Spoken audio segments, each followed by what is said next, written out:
Assalamualaikum warahmatullahi wabarakatuh. Saya Fatimah Azahra dengan NPM 2014191006. Di sini saya mewakili kelompok 7 akan mempresentasikan mengenai moluska. Adapun kelompok 7 yang beranggotakan Sangkurian dengan NPM DIF 119016. Yang kedua ada Eva Ramawati dengan NPM 2014191003. Yang keempat ada Afrianda Diniani dengan NPM 254191001, dan yang terakhir ada Muhammad Rizky Setiawan dengan NPM 2014191043. Yang pertama ada informasi umum mengenai moluska. Moluska berasal dari bahasa Latin molluscus yang berarti lunak. Itulah mengapa semua anggotanya adalah hewan yang tekstur tubuhnya lunak dan tentunya tidak memiliki tulang belakang atau invertebrata. Moluska adalah hewan invertebrata terbesar kedua setelah arthropoda, dan sebagian besar anggotanya berada di wilayah perairan. Moluska memiliki tubuh lunak dan berdarah dingin. Tubuhnya terdiri atas kepala, mantel, dan kaki otot. Mereka hidup secara heterotrof, sehingga membutuhkan organisme lain sebagai nutrisinya, seperti ganggang, ikan, udang, maupun sisa organisme. Anggota yang tergabung dalam film ini memiliki adaptasi yang cukup baik. Umumnya mereka hidup di perairan, bisa juga menempel pada batu atau permukaan lain. Ciri-ciri moluska memiliki tubuh lunak dan tidak beruas atau berbuku-buku. Yang kedua, tidak memiliki tulang belakang atau invertebrata. Yang ketiga, hidup di air dan ada juga yang di darat. Yang keempat, organisme eukariotik multiseluler. Yang kelima, memiliki radula, yaitu lidah bergigi. Yang keenam, ukuran dan bentuk bervariasi. Yang terakhir ada termasuk dalam Tripulobastic Coelomata. Struktur tubuh moluska. Yang pertama ada massa visceral. Massa visceral yaitu bagian tubuh yang lunak tempat terdapatnya organ-organ tubuh. Massa yang diselubungi oleh jaringan tebal yang disebut dengan mantel. Yang ketiga ada mantel. Mantel merupakan bagian yang menyelubungi dan melindungi massa visceral. Pada mantel terdapat rongga cairan yang merupakan tempat lubang insang, anus, dan cairan hasil ekskresi. Mantel bisa mensekresikan komponen yang membentuk cangkang. 2. Contoh spesies moluska. Yang pertama ada bekicot. Bekicot termasuk keong darat yang pada umumnya mempunyai kebiasaan hidup di tempat lembab dan aktif di malam hari atau nokturnal. Sifat nokturnal bekicot bukan semata-mata ditentukan oleh faktor gelap di waktu malam, tetapi ditentukan oleh faktor suhu dan kelembapan lingkungannya. Di waktu siang setelah hujan, banyak ditemukan bekicot berkeliaran di mana-mana. Bekicot merupakan hewan invertebrata dengan tubuh lunak dari kelas gastropoda.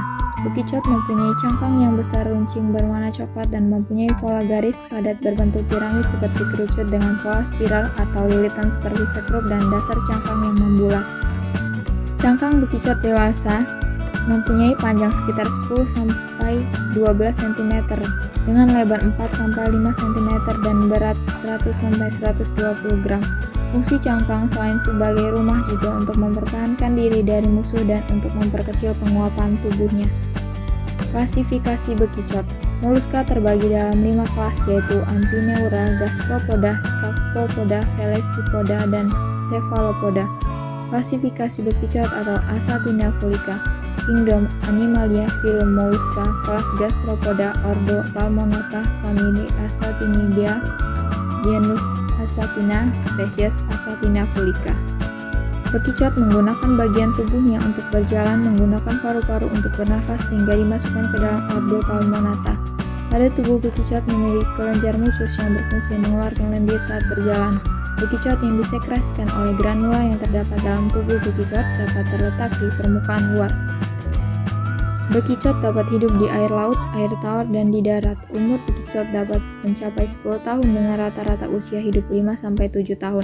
Bekicot merupakan binatang yang masuk dalam kelompok Herpamodid atau memiliki organ reproduksi berubah satu. Artinya, kelamin jantan berupa sperma dan kelamin betina berupa ovarium terdapat sekaligus pada satu tubuh.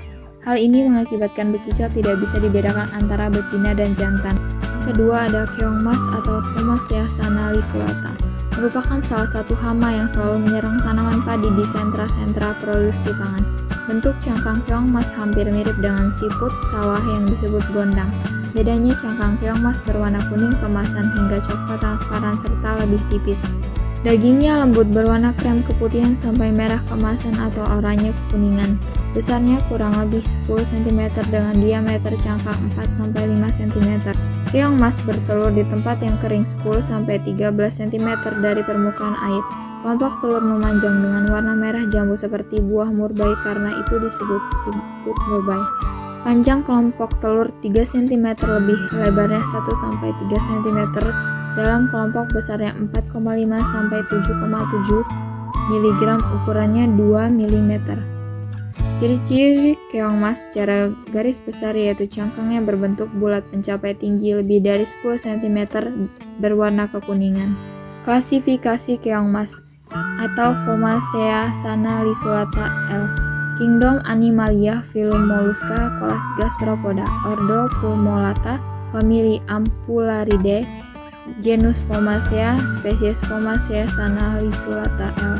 Keong mas memiliki daur hidup yang singkat dari stadium telur sampai stadium berikutnya, memerlukan waktu 3 bulan, memiliki keperidian atau kemampuan memproduksi telur per induk betina berkisar antara 300-500 butir telur.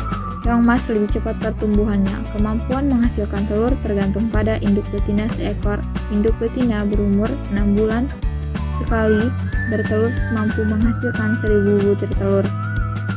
Telurnya bergelombol berwarna merah jambu. Ukuran kelompok telur mencapai 6 cm dengan lebar 2 cm dan tebal 1 cm.